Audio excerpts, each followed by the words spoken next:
இதெல்லாம் என்ன ஜென்மன்னு எனக்கு தெரியல. வீட்டுக்குள்ளதான் அப்பனும் அத்தையும் கேவலமா நடந்துக்கிறாங்கன்னு பார்த்தா ஃப்ரெண்டுன்ற பேர்ல மாயா நடந்துக்கிறதும் விக்ரமுக்கு சரியான கோபத்தை ஏற்படுத்த ஆரம்பிச்சிருச்சு. படிக்கும் போது மனசுக்குள்ள 1000 ஆசைகள் வரலாம், எண்ணங்கள் வரலாம், அதெல்லாம் வேற.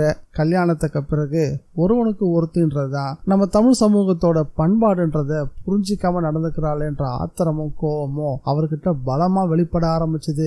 மாயா திட்டம் போட்டுதான் விக்ரம அதுக்கு மேல தேட விடக்கூடாது, குறிப்பா பூஜாரைக்குள்ள போயிடக்கூடாதுன்றதுக்காக இப்படி ஒரு நாடகத்தை நடத்தினா. இந்த நாடகத்தை பயன்படுத்தி அவ மனசுக்குள்ள என்ன இருக்குதுன்றதையும் வெளிப்படுத்த ஆரம்பிச்சுட்டா. அதுதான் அவருக்கு சரியான கோபத்தை ஏற்படுத்துச்சு. வந்த கோபத்துக்கு சரியான ஒரு அறையும் கொடுத்தாரு. அறைய வாங்கினதும் நிலகுலைஞ்சு போய் நின்றுட்டா மாயா. நம்ம ஹீரோ விக்ரமுக்குள்ள இருக்கக்கூடிய அந்த பழைய வில்லன் விக்ரம் இன்னும் தூங்கிட்டு தான் இருக்கான். அந்த சைக்கோத்தனம் எப்போ வேணா வெளிப்படும். அது சில பேருக்கு புரியறது இல்ல, புரிஞ்சவங்களும் அதை மறந்து போயிட்டாங்கன்னு நினைக்கிறேன். அப்பப்போ தேவைப்படும் போதெல்லாம் இப்படி அந்த சைக்கோத்தனத்தை வெளிப்படுத்தினாதான் விக்ரம விட்டு சில பேரு 2 அடி தள்ளி நிப்பாங்க. ஆக்ரோஷமா மாயாவை அரைஞ்சவரு அடுத்தது படு ஆக்ரோஷமா பேசவும் ஆரம்பிச்சாரு. நீ எல்லாம் ஒரு பொண்ணா? நான் என்ன சொல்லிக்கிட்டு இருக்கேன் அது கொஞ்சமாவது உன் காதல விழுதா? நான் யூனிஃபார்ம்ல இருக்கேன், ஒரு அக்யூஸ்ட தேடி வந்திருக்கேன், உன் வீட்டுக்குள்ள வந்து சர்ச் பண்ணிக்கிட்டு இருக்கேன், கொஞ்சம் கூட நாகரிகமே இல்லாம உன்னோட காதல சொல்லிக்கிட்டு இருக்க. ஏன் நான் கல்யாணம் ஆனோன்னு உனக்கு தெரியாது? இனி அவளுக்கும் எனக்கும் கல்யாணம் ஆயிருச்சு, நான் அவளுக்காக என்ன வேணா பண்ணுவேன்னு தெரியும், ஆனாலும் எங்க 2 பேருக்கு இடையில நீ நுழையணும்னு நினைக்கிற. இது எவ்வளவு கேவலமான புத்தி தெரியுமா?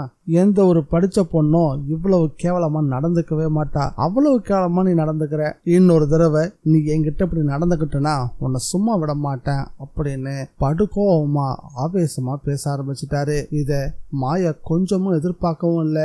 ஆனாலும் தான் நினைச்சபடியே அந்த பூஜை அறைக்குள்ள விக்ரம் போலல, அதுவே போதுமானது அப்படின்னு தன்னைத்தானே சமாதானப்படுத்திக்கவும் ஆரம்பிச்சா. மாயாவை விக்ரம் அடிச்சதும் அவன் பேசுனதையும் சிவனாண்டி பூஜை அறையில இருந்து தான் கேட்டுக்கிட்டு இருந்தான். பூஜை அறைக்குள்ள அவனால இருக்கவே முடியல.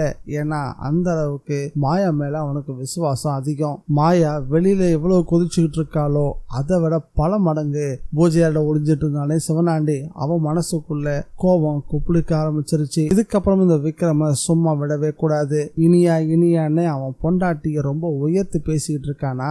யார உயர்த்தி பேசுறானோ அந்த பொண்டாட்டியவே இல்லாம ஆக்கினாதான் இவன் சரிபட்டு வருவான் அப்படின்னு சிவனாண்டி ஒரு பக்கமும் மாயா ஒரு பக்கமும் பலமா இனியா விக்ரமுக்கு எதிராக திட்டம் போட ஆரம்பிச்சாங்க. இந்த பிரச்சனை நடக்கும் போதுதான் சுபாஷும் விக்ரமோட டீமும் அந்த வீட்டுக்குள்ள நுழைஞ்சவங்க விக்ரம் மாயாவை வறுத்தெடுத்துட்டு இருந்தத பார்த்துட்டு நக்கலா சிரிக்கவும் ஆரம்பிச்சாங்க. ஏற்கனவே கோபத்தோட உச்சத்துல இருந்த மாயாவுக்கு இன்னும் 2 அசிங்கமா போயிருச்சு. ஆனாலும் அவளோட திமிர்த்தனம் அவளை சும்மா விடாது. விக்ரம் இவ்வளவு தூரம் எடுத்து சொல்லியும் கொஞ்சம் கூட கேட்காம பதிலுக்கு விக்ரம் கிட்ட அவ சவாலை விட ஆரம்பிச்சுட்டா. விக்ரம் நீ வேணா பாரு, நான் தான் முக்கியம்னு நீ என்கிட்ட வந்து நிப்ப, அதுக்கான காலம் கூடி சீக்கிரம் வரதான் போகுது. அப்பதான் இந்த மாயாவோட அருமை என்னன்றது உனக்கும் புரிய வரும், பொறுத்திருந்து பாருன்னு சொல்லவும் இதுகிட்டெல்லாம் பேசி எந்த பிரயோஜனமும் இல்லைன்ற மாதிரி கோவமா அங்க இருந்து கிளம்பிட்டாரு விக்ரம். இந்த வீடியோ பிடிச்சிருந்தா லைக் பண்ணுங்க, ஷேர் பண்ணுங்க.